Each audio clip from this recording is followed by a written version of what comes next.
पूर्व सांसद एवं वरिष्ठ कांग्रेस नेता सुरेश चंदेल ने हमीरपुर में प्रदेश सरकार पर निशाना साधते हुए गंभीर आरोप लगाए हैं। सुरेश चंदेल ने कहा कि केंद्र और प्रदेश सरकार गैर जिम्मेदारी से काम कर रही है, जिससे जनता में गहरा रोष है। चंदेल ने कहा कि प्रदेश सरकार के 4 सालों में लोग हताश और निराश हुए हैं और प्रदेश दिनों दिन कर्जे के बोझ में डूब रहा है। साथ ही महंगाई से निपटने के लिए भी सरकार गंभीर नहीं है।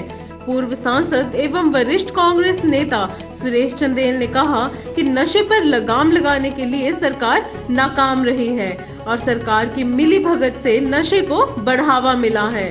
उन्होंने कहा कि अगर समय रहते नशे के कारोबारियों पर शिकंजा नहीं कसा गया तो प्रदेश और देश के लिए घातक होगा। उन्होंने कहा कि पंजाब के बाद अब हिमाचल में भी नशे की जड़ें फैल रही हैं, जिन्हें खत्म करना अत्यंत आवश्यक है। Bureau report RV7 news Hamirpur. मैं ये कहूँगा कि जो प्रदेश की जनता को आशाएं थी सरकार से, उसमें लोग निराश हुए हैं। लोग भयंकर निराशा से हैं। प्रदेश लगातार कर्जे पर कर्जा ले रहा है अपनी रोज की तत्कालिक जरूरतों को पूरा करने के लिए।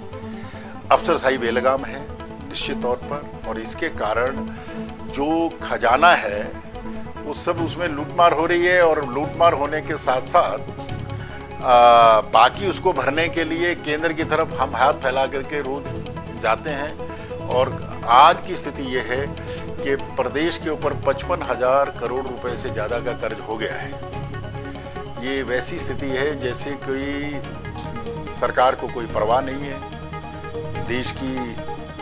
प्रदेश की कल को ऐसी स्थिति आ जाएगी इसी ढंग से कि संपत्तियां बिक जाएंगी। जब कर्जा एक सीमा से ज़्यादा बढ़ता है तो संपत्तियां बिकने की नौबत आती है।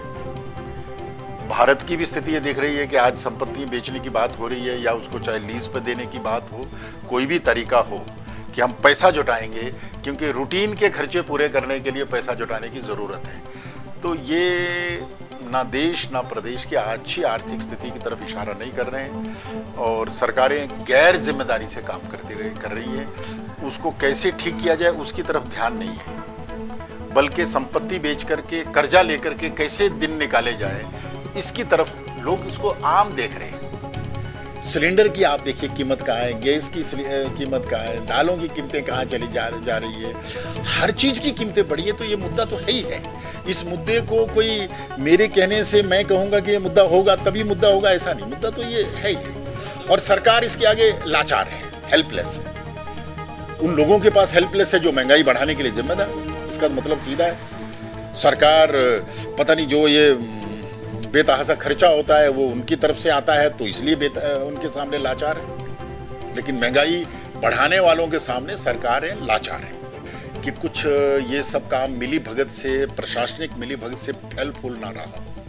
क्योंकि यदि प्रशासनिक मिली भगत ना होती तो इतना ये फैलता नहीं, और यदि प्रशासनिक मिली भगत से हो रहा है तो ये बहुत ही खतरनाक है। हालांकि मैं नहीं समझता कि ये होना चाहिए, लेकिन मुझे लग रहा है कि इसके ऊपर प्रहार नहीं हो पा रहा है जिस तरीके का होना चाहिए नशे पर।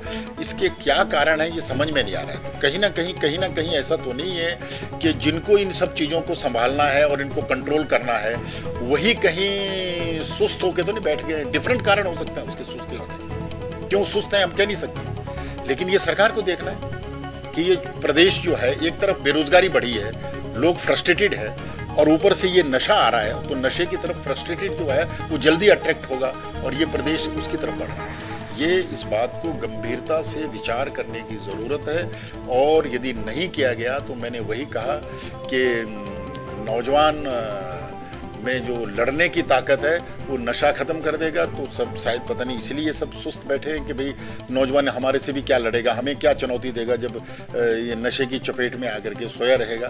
तो ये देश के लिए बहुत ही, प्रदेश के लिए बड़ा खतरनाक है। और पंजाब को हमने बर्बाद होते देखा है, हिमाचल में ये टांगे पसार रहा है ये नशा, और जितनी कड़ाई से इसको निपटना चाहिए सरकार को चाहिए था 4-5 सालों में इसकी जड़ें समूल नष्ट कर देते जहाँ जहाँ से ये ऑपरेट हो रहे हैं। देखिए, मुझे लगता है कि जो अभी केंद्र में सरकार है वो मुख्यमंत्रियों को तो उतनी अहमियत नहीं देती। वो मुख्यमंत्रियों को तो लगभग वो ऐसे ही समझते हैं कि जब मर्जी इनको किसी भी तरह घुमा के ऊपर नीचे कभी भी किया जा सके, किसी की हैसियत ना रहे, इस तरीके का एटीट्यूड है। शायद ये डेमोक्रेसी के लिए ठीक है, गलत है, मुझे तो संदेह है कि ये ठीक नहीं है। और अब ऐसा भी दौर देखने को मिल रहा है कि जो जनता के बीच में जनता के मुद्दों को लेकर के नेता खड़े होते थे वो कम नजर आ रहे हैं और मैनेजर ज्यादा नजर आ रहे हैं। ऐसी स्थिति दिख रही है देश में। मैं कहना चाहता हूं कि किसान जिनके प्रति इस पूरा देश सम्मान की दृष्टि से देखता है और लोग इस देश के ये महसूस करते हैं कि खेती ने भारत को बचाया है और किसानों ने हमेशा कठिन से कठिन दौर में देश के किसानों ने साथ दिया है। यदि हम कोविड का दौर भी देखें तो कोविड के दौर में जब जीडीपी बुरी तरह से गिर रही थी तो 3% की ग्रोथ जीडीपी में किसानों ने बना के रखी है। और किसान एक ऐसे हमारे देश की वो हैं लोग जो बहुत कम उत्पादन लागत पर जिनसे हम अनाज खरीदते हैं और देश में आज भूखमरी का भी मुकाबला हुआ है तो उसमें किसानों का बहुत योगदान है। ऐसे में किसान सड़कों पर रहे, वो कोई बात कह रहे हैं, वो जो बातें सरकार उनको कहना चाहती है कि उनके कारण किसानों को बड़ा सुधार होगा, किसान उसको मानने के लिए तैयार नहीं है। लेकिन इतनी लंबे समय तक किसानों को सड़क पर रखना और उनकी ऐसी दुर्दशा करना वो मेरे जैसे व्यक्ति को तो अंदर तक व्यथित करती है, देश की जनता को भी व्यथित करती है और ये मैं समझता हूँ सरकार का एटीट्यूड ये ठीक नहीं है।